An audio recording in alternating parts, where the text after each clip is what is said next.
The following is a presentation of the Eagles Sports Network. Alongside Carson-Newman baseball coach Tom Griffin, I'm Michael Watchering, and this is the Eagles Sports Network as we release the 2019 baseball schedule. And Coach, looks fairly nice overall because there aren't any extended road trips. The 1-5 gamer there in late February, early March, but a lot of home games there in February. What do you see from the entirety of this year's baseball schedule? First of all, it's good to be back with you, Michael. But really with the schedule, a lot of it has to do with teams that you've already played in the past because you develop a relationship and a rapport and you find good people to play. So most of our non-conference games are guys that we have great relationships with, good programs that you know are going to do it the right way as far as how their kids are going to act. That's become a big thing now is who are you going to play? Are they going to be chirpy on the bench, or are they going to respect the game and respect their opponent? So we've got that. We did add Young Harris as far as a non-conference game that we hadn't played in the last couple years. We're excited to have them. Good program there. But Belmont Abbey, Lee, Limestone we open up with. Great people, good programs. Look forward to that. When you look at the conference schedule and the way that breaks down, LMU here at home, Tusculum here at home, so some of those shorter road trips that you've had in the past are now here at home. Yeah. Queens is now in the mix. When you look at the league as a whole this season, how important is it, as it always is, to take care of business when you're at home? Well, it's extremely important. You know that. The first weekend we go to Limestone, so it gives us our first away trip. It's always a competitive game with Chris Wiley and his group. And then we're fortunate to have the next 3 weekends at home. That's good to kind of get into the flow of things, you hope.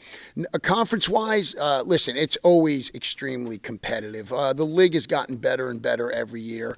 From top to bottom, there is no easy games no matter where you go. And Queens just adds to it. I mean, outstanding coaching staff in a great area. These guys have been at it for over a year now, and they've got things ready to go. They're excited to get it going there. And so it just adds to I think the competitiveness of this league, no question about that. But, again, no matter who we're playing, our whole thing's about the process. We're not going to worry too much of the advance. Try to take it one day at a time. The tournament is here, which is great for cost-saving measures. I hope they vote on it for the next 30 years because we don't pay for a hotel, we don't pay for bus, we don't have to pay for meals. We save a ton of money. So I'm excited about that, and then obviously hopefully get the opportunity to compete in there again. So there's some doubleheaders there early in the season, and I'm curious, one of the hot-button topics in baseball right now is what Tampa Bay was able to do last season with the opener. You've gone to bullpen. Has anything changed for you as a coach and how you recruit, how you develop guys in the sense of trying to get maybe 3 great innings from a guy rather than going with the Dustin Batsons of the world throwing 200 pitches in a game? Well, he did, and there was a Japanese high school pitcher who threw over 1,000 in 1 week. Wow. Yeah, and he's doing just fine. And Batson, I saw recently, he's doing fine as well.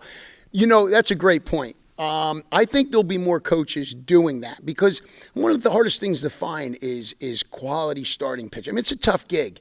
And I think because of what's happening in Division I and how many guys they carry in the fall, that it's making it more difficult to find that guy who can be a starter in the days of going 7-8 innings. We'd love to find it.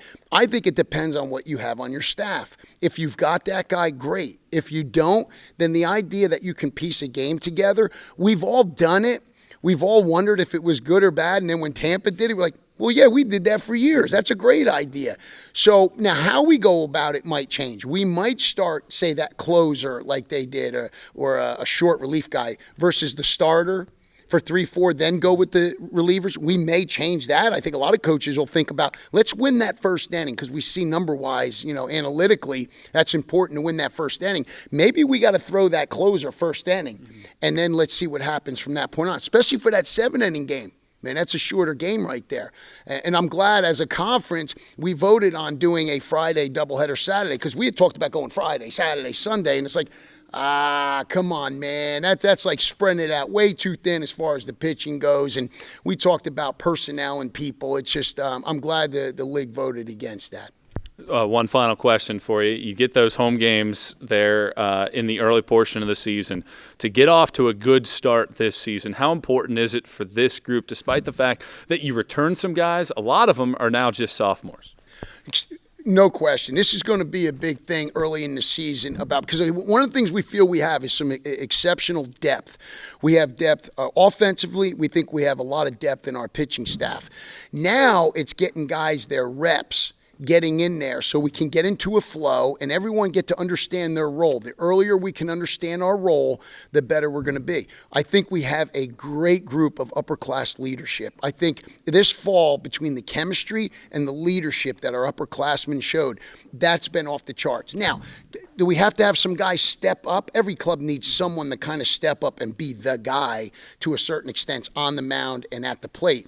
But I think overall, between the chemistry, the leadership, and the depth, we feel very confident going into the season and looking forward to January 10th when we can get them back here after letting them go for a month. Coach, appreciate the time. Have a good Christmas and a Happy New Year. Merry Christmas to you as well, Michael. Thank you. He's Carson-Newman baseball coach Tom Griffin. I'm Michael Watchering, and this is the Eagle Sports Network.